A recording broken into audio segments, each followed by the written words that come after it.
नमस्कार। आज हम वजीरपुर विधानसभा क्षेत्र के चुनावी जनादेश की गहराई से पड़ताल करेंगे।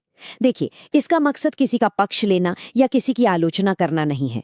ये बस आंकड़ों के आधार पर एक निष्पक्ष विश्लेषण है, ताकि हम और आप एक नागरिक के तौर पर लोकतंत्र को और बेहतर ढंग से समझ सकें। तो चलिए शुरू करते हैं। इस पड़ताल में हमारा सफर कुछ ऐसा रहेगा। सबसे पहले हम वजीरपुर की जमीनी हकीकत को जानेंगे, फिर 2025 के नतीजों के आंकड़ों को समझेंगे और उनके पीछे की कहानी को डिकोड करेंगे। हम पिछले 7 चुनावों के पैटर्न पर भी नजर डालेंगे और आखिरी में इन सब जानकारियों की बुनियाद पर एक बेहतर शासन और विश्वास बनाने के रास्ते पर बात करेंगे। देखिए, कोई भी विधानसभा क्षेत्र सिर्फ एक ज्योग्राफी का इलाका नहीं होता, वो लोगों का एक जीता जागता समुदाय होता है। उनकी रोज की जिंदगी, उनकी परेशानियां, उनकी उम्मीदें, यही सब मिलकर किसी भी चुनाव का नतीजा तय करती हैं। तो सबसे पहले आइए वजीरपुर के लोगों की नब्ज को समझते हैं। ये है वजीरपुर, दिल्ली का एक अहम विधानसभा क्षेत्र। यहाँ करीब 1,91,000 मतदाता हैं। ये सिर्फ एक नंबर नहीं है, ये वो लोग हैं जिनकी आवाज हमें चुनावी नतीजों में सुनाई देती है। हमारा पूरा विश्लेषण इन्हीं लोगों और इनके फैसले के इर्द गिर्द घूमेगा। तो वजीरपुर का सामाजिक ताना बाना कैसा है? यहाँ के वोटरों में करीब 22% दलित समुदाय से हैं, जो नतीजों पर एक बड़ा असर डालते हैं। इसके साथ ही यहाँ एक अच्छी खासी ओबीसी आबादी है और पंजाबी व्यापारी समुदाय भी एक अहम हिस्सा है। हर समूह की अपनी उम्मीदें हैं, अपने मुद्दे हैं। आप जानते हैं, राजनीति सिर्फ बड़े बड़े वादों से नहीं चलती।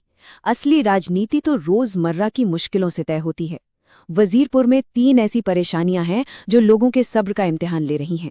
एक, पानी की लीकेज की पुरानी समस्या, दूसरा, नौजवानों में बेरोजगारी, और तीसरा, हर बरसात में सड़कों का दरिया बन जाना। ये सिर्फ असुविधाएं नहीं हैं, ये लोगों के आत्मसम्मान को चोट पहुंचाती हैं। तो अब आते हैं सीधे 2025 के चुनाव के नतीजों पर। चुनाव के आंकड़े असल में जनता की आवाज होते हैं। ये नंबर हमें बताते हैं कि लोगों ने क्या महसूस किया और आखिरकार क्या फैसला सुनाया। ये एक नंबर 11,425। ये आंकड़ा अपने आप में पूरी कहानी कह देता है। 2025 के चुनाव में हार और जीत के बीच का फासला यही था, यानी लगभग 10.70% वोटों का एक बड़ा अंतर। ये एक साफ और निर्णायक मैंडेट था। तस्वीर और भी साफ हो जाती है जब हम वोट शेयर को देखते हैं। बीजेपी को मिले 51.24% वोट, जबकि आम आदमी पार्टी को 40.54%। इससे साफ पता चलता है कि वोटरों का एक बड़ा तबका एक तरफ से दूसरी तरफ शिफ्ट हुआ है। तो सवाल उठता है कि ये बड़ा बदलाव आखिर आया क्यों? हमारा विश्लेषण 3 बड़ी वजहों की तरफ इशारा करता है। पहली, दलित और ओबीसी वोटरों का झुकाव बदला। दूसरी, पानी और बेरोजगारी जैसे जमीनी मुद्दे चुनाव के केंद्र में आ गए। और तीसरी, जो चैलेंजर पार्टी थी, उसका जमीनी संगठन ज्यादा मजबूत और प्रभावी साबित हुआ।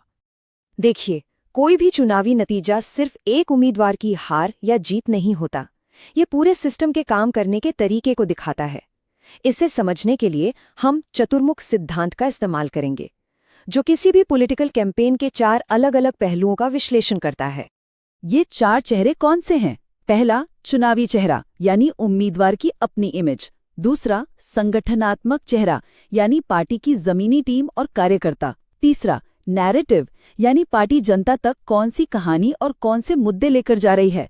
और चौथा, संसाधन, यानी चुनाव लड़ने के लिए जरूरी रिसोर्सेज। इस मामले में चुनावी और नैरेटिव चेहरा तो ठीक ठाक था, लेकिन संगठन और संसाधन के मोर्चे पर साफ तौर पर कमजोरियां नजर आईं।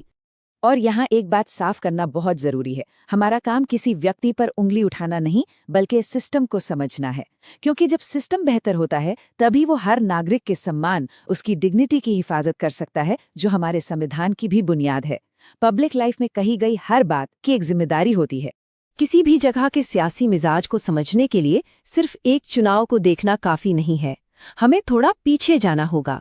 आइए वजीरपुर के पिछले 7 चुनावों, यानी करीब 3 दशकों के सफर पर नजर डालते हैं। इससे हमें वोटरों के व्यवहार के कुछ दिलचस्प पैटर्न दिखेंगे। इस टेबल में वजीरपुर की पूरी सियासी कहानी छिपी है।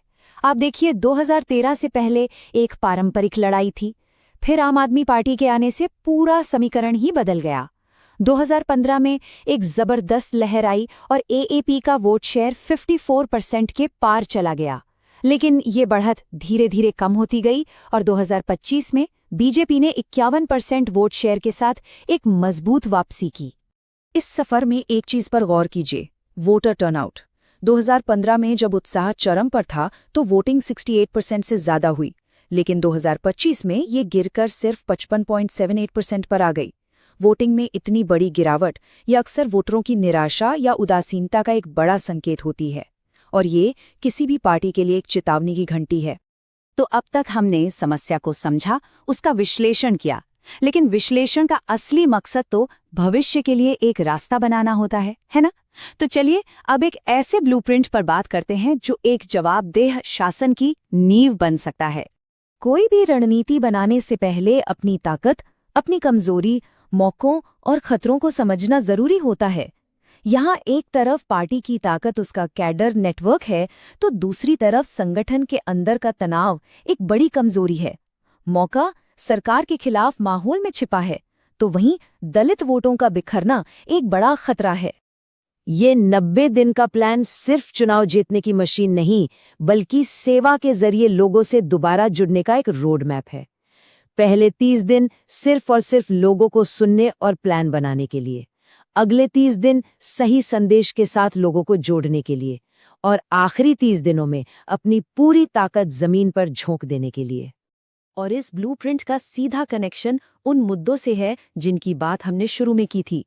घर घर जाकर लोगों की सुनना, ताकि पानी, नौकरी और सड़कों की समस्या का असली हल निकल सके। घोषणा पत्र बंद कमरों में नहीं, बल्कि जनता के बीच उनकी जरूरतों से बनना चाहिए।